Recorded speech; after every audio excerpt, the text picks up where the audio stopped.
Hello guys, today I'm discussing the top 5 things I like about the Mk7 Golf GTI. So jumping right into things, the first thing I like is these wheels. And of course these are, as you can see, are plasti dipped. They don't come like this from the factory, and you can't ask them like you can't ask to get them like this from the factory. Originally they are a silver color. I'll show a picture to you guys. I'll show you guys a picture of them on the screen right now. So that's what they look like. And of course they're a silver two-tone, silver and black. And they're a very unique design. You don't really see anything like this on the street. Gives it a kind of a cool look. I'll throw up a picture right now of what these things look, what the whole car looks like with the silver wheels, and I think it looks great. Personally, I'm more of a fan of the black, but of course I'm not complaining about the silver whatsoever. It's a cool design.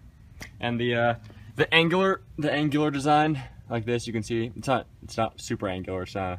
But it's more angular than the Mk6, which had a more of a rounded design on the wheels, which I wasn't a huge fan of. But I think this is a huge upgrade from that. And another part of the wheels I'm going to consider is the brakes. All GTIs come with red brakes, and gives it a cool pop. I think the red brakes are accented pretty cool. Have a pretty cool accent with the GTI badge right here. And you go to the front, you have this red stripe going across your car, which accents the brake as well. So number 5 is the wheels. Moving on to number 4. So number 4 in this car, the fourth best thing I like is, is the interior. Now, for a car that costs around somewhere between $30,000 and $40,000, this is a very good interior.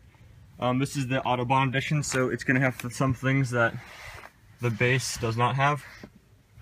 What this one does have is a touchscreen. I'm not 100% sure what the inches are, but you get a touchscreen with very good speakers. Here,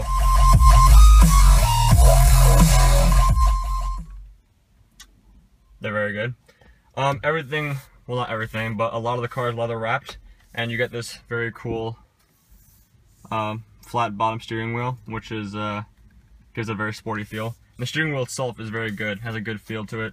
It's stuck here. I'll fix it.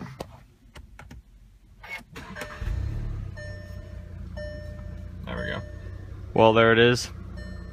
Very cool design, sporty. It's good to grip. Everything else in the interior is also very nicely made. Everything feels expensive. Nothing feels cheap plastic. The only thing that doesn't feel too great about the interior is this right here. Just, I don't know, kind of cheap. But then again, this isn't an expensive car, so I'm not expecting carbon fiber here or anything. And also, this right here doesn't do anything. I don't know. It's not big of a deal. It's not a big deal at all. But I'm just pointing that out. Also, you get this you get a start-stop button and a very nice gear lever, which is very easy to use, not heavy at all. So that's number 4, and we'll move on to number 3. So staying inside for number 3, we're actually going to talk about the sound in this car. This car is a 2-liter 4-cylinder engine which produces 210 horsepower, 220 with the competition package. Sorry, I just called the thing for the BMW. What's it called? The performance pack or the performance upgrade. I forget the exact word, the exact name, but you guys know what I'm talking about. That gives it 220 horsepower. But this does not have that because it was not available in the US when this car was purchased. So this is the stock engine. So this car is, of course, not going to sound as good as something like that. That is a V8. This has a 4-cylinder. But for what it is, it does sound good. So I will give you guys a few revs.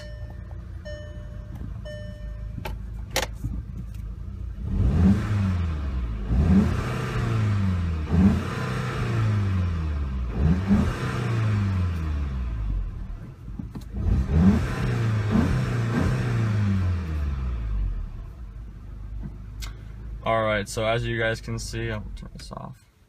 As you guys can see, it's an okay sound. I mean, I'm not saying it's going to sound anything as good as a Ferrari because it's not a Ferrari. This is a hot hatch. But when you are driving and you're cruising along and you drop a gear and you accelerate, it does sound very good. And I've had plenty of times where I've had the windows down and I'm just cruising and it sounds great. It sounds way better on the road than it does when it's idle. Not idle, when it's not moving and revving like most cars. That's number 3, the exhaust. So number 2 of my second best thing about this car is actually its usability. This is of course the 4-door car, as you can probably tell. I'll open this. This is the 4-door car. So with that, you of course get 4 doors. Mind blowing, I know. And if you come back in here, I am 6'1".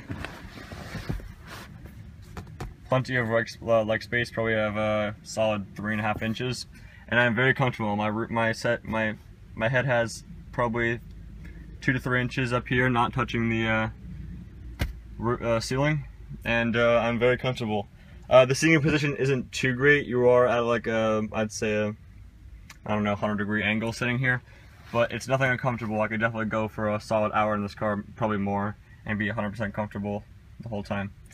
I don't usually sit back here because I'm usually driving, but from sitting back here, I can tell you firsthand that it is not uncomfortable whatsoever.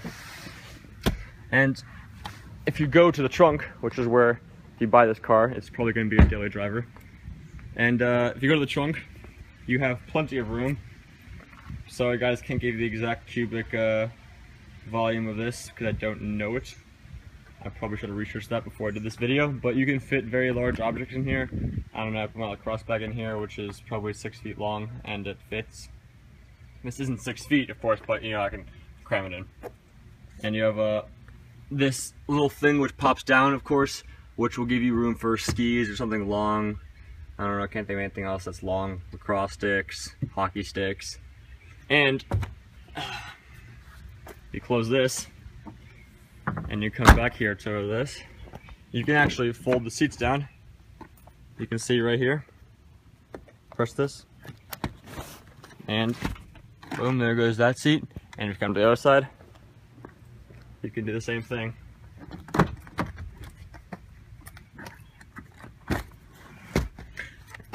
So with the seats folded down, you can of course have way more room, so you can fit way larger objects. And this thing is, I don't know, to be honest, what the point of this is. Maybe you guys know, but you can take it off. But look, now you have way more room. You can put furniture in there. I don't know, if you go to Home Depot or something, whatever you need. Some will, most of the stuff will fit in there. So that's number 2, usability. Moving on to the best thing. All right, so moving on to my number 1 thing. My number 1 my number 1 favorite thing of this car is just the fun factor. This car is a 6-speed manual, so if you guys are thinking about buying this car, get the manual. I mean, I've never driven. When I first drove this car, I had never driven a manual, and I learned on this car, and I'm so thankful that I got it in a manual. To be honest, a lot of people might disagree with me in this, but I think driving this car is more fun than that car. This one has 210 horsepower, that one has 560. This one has 4 cylinders, that one has a V8. But just because this one has a manual gearbox, I think it is more fun. And just from an enthusiast standpoint, I want to say that this is actually just more fun. I mean, when you have a manual gearbox, you have so much more control over the car.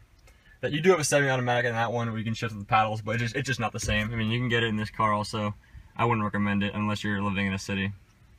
But then a GTI has no fun anyways because you're in a city. It's like having a Lamborghini in the city. Doesn't make sense. So the manual gearbox is a must. I go for it, and of course you have your options, which traction control, and then your sport, which can give you more fun. This car is very nimble. I'm not going to give you a review of how it feels, but you guys can watch Chris Harris. If you guys are watching my video, you probably know who he is. He's a car reviewer. And he's done a video on the Mk7, and he's a fan of it.